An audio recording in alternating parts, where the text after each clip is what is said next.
Good day, everyone. The last discussion talks about the classification of land of the public domain, and today we are gonna discuss the Regalian Doctrine, which is related to the last topic. This lesson was assigned to our team. I know that this term is new to us, so we are going to try our best to further elaborate this topic. So before everything else, I would like to introduce my team, Hannah Gimbongan, Joanna Bulyuser, and me, Erica Urbano. So let's start. Before we talk about the Regalian Doctrine, let us first define land ownership. Land ownership is the right and interest which a person has in land to the exclusion of others. It is the independent right of exclusive enjoyment and control over land for the purpose of deriving therefrom all advantage required by the reasonable needs of the holder of the right and the promotion of the general welfare, but subject to the restriction imposed by law and the rights of others. Property ownership is based on various doctrines and concepts that shape our understanding of this aspect in real estate. A doctrine is a principle or the principle in a system of belief. It is from Latin word docere, meaning to teach. Under Article 427 CCP, ownership may be exercised over things or rights. Ownership of property includes the following: surface, subsurface, and air rights, right to hidden treasure or right of accession. Upon the Spanish conquest of the Philippines, ownership of all lands, territories, and possession in the Philippines passed to the Spanish crown. The king, as the sovereign ruler and representative of the people, acquired and owned all lands and territories in the Philippines except those he disposed of by grant or sale to private individuals. And why is that? Because Spain in its earlier decrees embodied the universal feudal theory that all land were held from the crown. Now, what is feudal theory called? Well, it is the Regalian Doctrine. The Regalian Doctrine, also known as Jura Regalia, is a fiction of Spanish colonial law that has been said to apply to all Spanish colonial holdings. It comes from the root word regal, meaning royal or royalty. It is explained in the saying that everything in the country without registered owner is owned by the state. It is closely related to the Latin term res nullius, which got its root from the term res, meaning things, and nullius, which mean without an owner.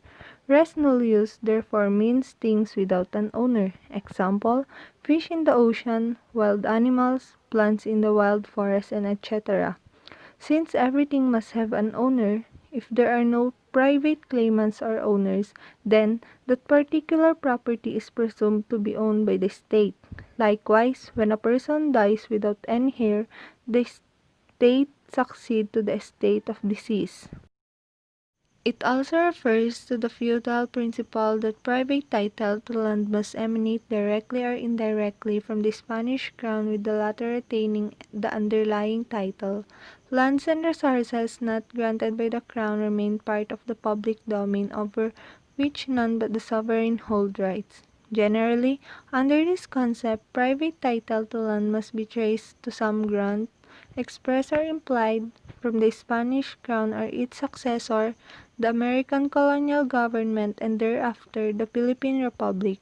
In a broad sense, the term refers to royal rights, or those rights to which the king has by virtue of his prerogatives. The Philippines was passed to Spain by virtue of discovery and conquest. Consequently, all lands became the exclusive patrimony and dominion of the Spanish crown. The Spanish government took charge of distributing the lands by issuing royal grants and concession to Spaniards, both military and civilian. Private land titles could only be acquired from the government either by purchase or by the various modes of land grant from the crown. Regalian Doctrine is one of the basic principles in land ownership. It is the foundation of the time-honored principle of land ownership that all lands were not acquired from the government either by purchase or by grant belong to the public domain. The Regalian Doctrine has been entrenched in the Constitution of the Philippines since 1935. It is enshrined in the 1987 Philippine Constitution and the country's earlier constitution.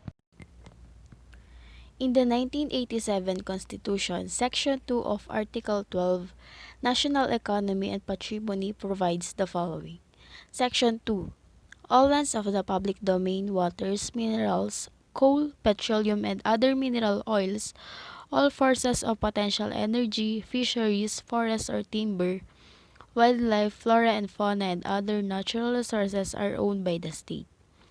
With the exception of agricultural lands, all other natural resources shall not be alienated.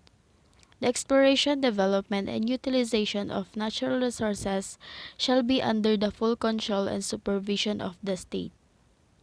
The state may directly undertake such activities or it may enter into co-production, joint venture, or production sharing agreements with Filipino citizens or corporations or associations at least 60% of whose capital is owned by such citizens.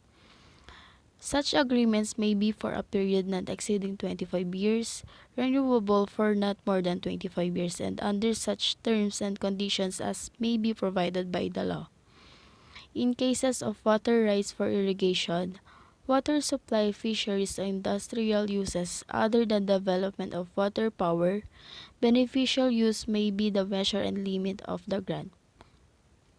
The above-mentioned provision provides that except for agricultural lands for public domain, weed alone may be alienated, forest or timber and mineral lands, as well as all other natural resources must remain with the state, the exploration, development, and utilization of which shall be subject to its full control and supervision, albeit allowing it to enter into co-production, joint venture, or production sharing agreements, or into agreements with foreign-owned corporations involving technical or financial assistance for large-scale exploration, development, and utilization.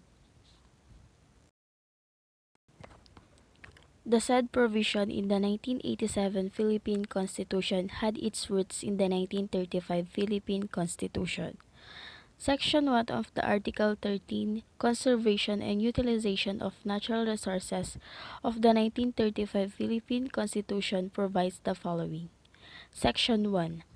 All agricultural, timber, and mineral lands of public domain, waters, minerals, coal, petroleum, and other mineral oils, all sources of potential energy, and other natural resources of the Philippines belong to the state, and their disposition, exploitation, development, or utilization shall be limited to citizens of the Philippines or to corporations of associations at least 60% of the capital, of which is owned by such citizens subject to any existing right, grant, lease, or concession at the time of the inauguration of the government established under this Constitution. Natural resources, with the exception of public agricultural land, shall not be alienated, and no license, concession, or lease for the exploitation, development, or utilizations of any of the natural resources shall be granted for a period exceeding 25 years, renewable for another 25 years, except as to water rights for irrigation, water supply, fisheries, or industrial uses other than the development of water power, in which cases beneficial use may be the measure and limit of the grant. Then, in the 1973 Philippine Constitution, the classifications of land and the Regalian Doctrine are provided under Section 8, Article 14, the national economy and the patrimony of the nation, which states the following. Section 8.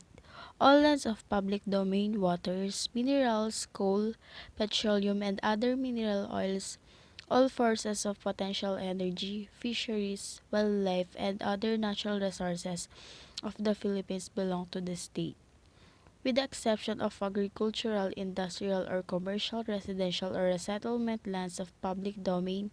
Natural resources shall not be alienated, and no license, concessions, or lease for the exploration or utilization of any of the natural resources shall be granted for a period exceeding 25 years, except as to water rights for irrigation, water supplies, fisheries, or industrial uses other than the development of water power, in which cases beneficial use may by the measure and the limit of the grant. As shown in the above provision, the 1935 Constitution classified lands of the public domain into agricultural, forest, or timber.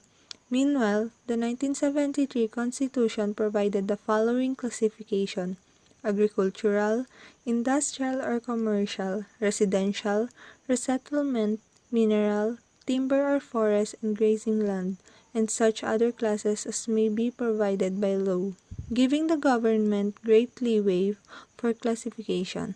However, the 1987 Constitution reverted to the 1935 Constitution classification with one addition: national parks. Of this classification, only agricultural lands may be alienated. Under the Regalian Doctrine, lands are classified only as private and public land pursuant to Article 419 of Civil Code. Let us define what are the properties of public dominion.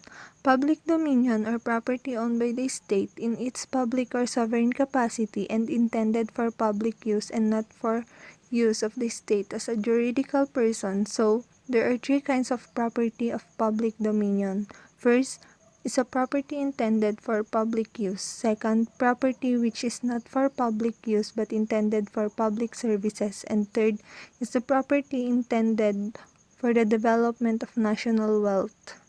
On the other hand, private lands are those that are not within the properties of public dominion or those acquired by grant, while Article 421 of the Civil Code defines patrimonial property. So, what are those properties? These are the properties owned by the state.